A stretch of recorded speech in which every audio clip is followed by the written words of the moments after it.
Hey YouTube, it's Black, and I said I'd do this video a while ago, but I kept forgetting, so I'm going to do this right now before I forget.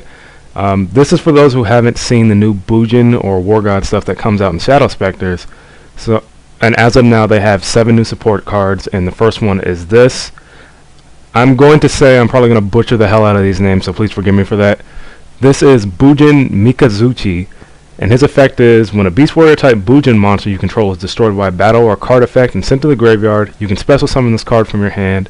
During the end phase, if a Bujin monster was sent from your hand to the graveyard previously this turn, you can add 1 Bujin spell or trap card from your deck to your hand. You can only control 1 Bujin Mikazuchi. And he's like Yamato, he's a Beast Warrior level 4, but the plus side is he has 1900 attack and 1500 defense, so he's a bit stronger. So when you tanky him out, he comes out at 2k, which is amazing. And this is a card in this deck I will say you have to run in 3 just for the sheer fact he's a Bujin. Hopefully we get an exclusive in Judgment of the Light or Shadow Specters when it comes out. But for now, he's a must run at 3, plus his effect. If I've had multiple people mirror force my Yamatos, or destroy my Yamatos when I attack, and I can just drop him and redeclare my attack from there. Plus, he searches out all the spells and traps, like your Advents,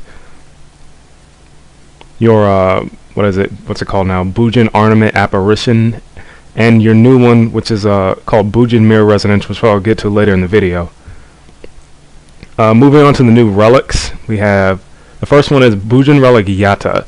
I really like Yata. I say you run at least 2 of him, along with Habari.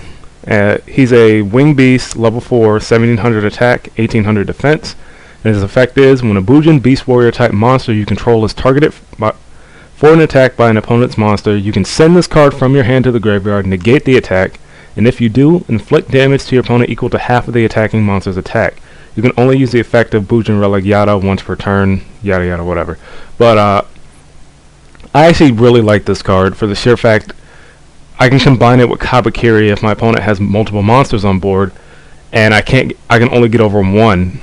Since Habari only lasts till the end of the damage step, I can block and deflect 1 attack and then run over the other one.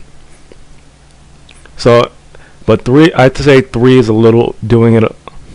I'm sorry, I can't talk today. I just got off work. I'm tired. But I say 3 is overdoing it. That's why I run at least 2 of these, and I highly recommend this to that you run this in the deck for the sheer fact that it's one of the better relic cards that come out of Shadow Specters. The next relic card is Bujin Relic Habari. Jeez, I can't pronounce his name. And he's another wing beast. He's a level 4. He's got 1600 attack and 300 defense. And his effect is, during your main phase 1, you can send this card from your hand to the graveyard, then target 1 Bujin monster you control. This turn, if it attacks a defense position monster, inflict piercing battle damage to your opponent. Honestly, I really don't like this card for the sheer fact it only works on your turn and during your main phase 1. If you would like to try it, I say run at least 1 or try it at 1. Piercing is nice, but it's taking up space for all the other things you need, like Tenkis, Tensus, your Habakiris, your Murakamos, and your Yatas. So I don't think this card is worth it, but it's a pretty nice tech, and plus it's another relic for the Bujin. Your next relic that comes in the set is Bujin Relic Acuta, and Acuta is another beast. He's a level 4 with 1100 attack and 1900 defense. And his effect is, if you control a Bujin monster, you can banish this card from your graveyard, then target 1 face-up attack position monster your opponent controls, change that target to face-up defense position, and if you do, its defense becomes 0. I'm kinda in the middle with this card. I like it for the fact that you do not, because of this sentence right here, if you control a Bujin monster, meaning you don't need Yamato or Mikazuchi, you can just use any old regular Bujin. But for the sheer fact that he has to be in your graveyard already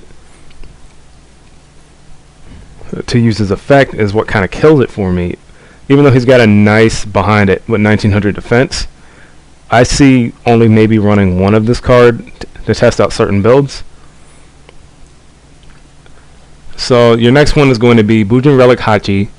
and he's an insect, but for some reason he's beast, and he's a level 4, 1700 attack, 500 defense, and his effect is, if you control a Bujin Beast Warrior type monster, you can banish this card from your graveyard, then target one spell or trap card your opponent controls, destroy that target, and like all the others, you can only use this effect once per turn to keep it from being too broken. I actually really like this card, and I think this and Yada are the only relics that are actually worth a damn out of this set, for the sheer fact that this is basically your third or fourth MST. It's like you saw in the previous video with the Spellbook Nordics. Since once he changed that Gaga shield to my mirror, I couldn't do anything about it, and then I remembered I had Hachi in the grave to deal with the back row. Plus, with a 1700 attacking body, he's really nice to put on board. Plus, he's a very great advent target when you need it. Here's your new boss monster, which is Bujin Emperor Kagusuchi, and like Suswano, he's a beast warrior that requires 2 level 4 beast warrior type monsters. And unlike him, unlike Suswano, who only required Bujin monsters, he requires beast warriors, so he can only be made with Yamato. I can't talk today. He can only be made with Yamato and Mikazuchi, or you can make him with, if you're splashing in Fire Fist or a bear, you can make him with Yamato and a bear, whatever. But unlike Suswano, he's got 100 more attack. And his effect is, when this card exceeds summon, send the top 5 cards of your deck to the graveyard. This card gains 100 attack for each Bujin card sent to the graveyard that activates effect. If a Beast Warrior type Bujin monster or monsters you control will be destroyed by battle or by card effect, you can detach one Exceed material from this card instead of destroying one of those monsters.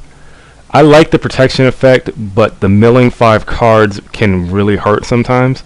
Because if you summon this, mill 5 and hit no Bujin cards and hit nothing but power spells and traps, you'll be really sad because you don't have anything to protect this card besides its own effect. And you kind of would have wished you would have made Suswano instead to go plus in either the hand or the graveyard. I can see maybe, personally, I only run 1 copy on this deck, on the deck I run on Yu-Gi-Oh! Pro, because there are better options like Tiger King or Suswano even. But its protection effect is nice, and the fact that it has a chance of gaining the attack and putting more relics into the grave is it's pretty nice. And now the last support card we get, and the only spell and trap card revealed at the moment, is called Bujin Mirror Resonance.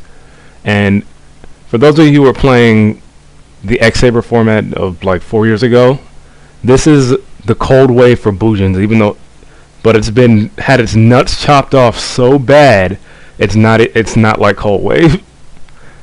Okay, but it's a spell, it's a normal spell, and its effect is, at the start of your main phase 1, if you control a Beast Warrior type Bujin monster, and your opponent's monsters outnumber your monsters on the field until your opponent's next end phase, neither player can activate spell or trap cards or their effects. Now this card, at first glance, is really, really nice, because it's like, oh shit, it's Cold Wave. But then the sheer fact you have to control a Beast Warrior type Bujin, and your opponent has to have more monsters than you, kills this card. And it kind of makes me hate it a bit and make me see that it's not worth running, but the sheer fact that it can stun your opponent on their next turn while you continue to set up or just run them over is nice. So I said that it's worth running one in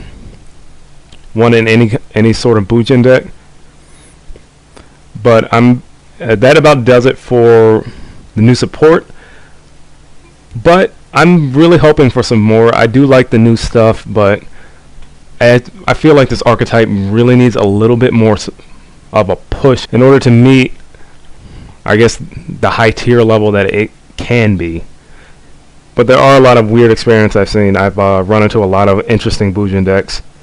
Personally, this is becoming quickly one of my favorite archetypes.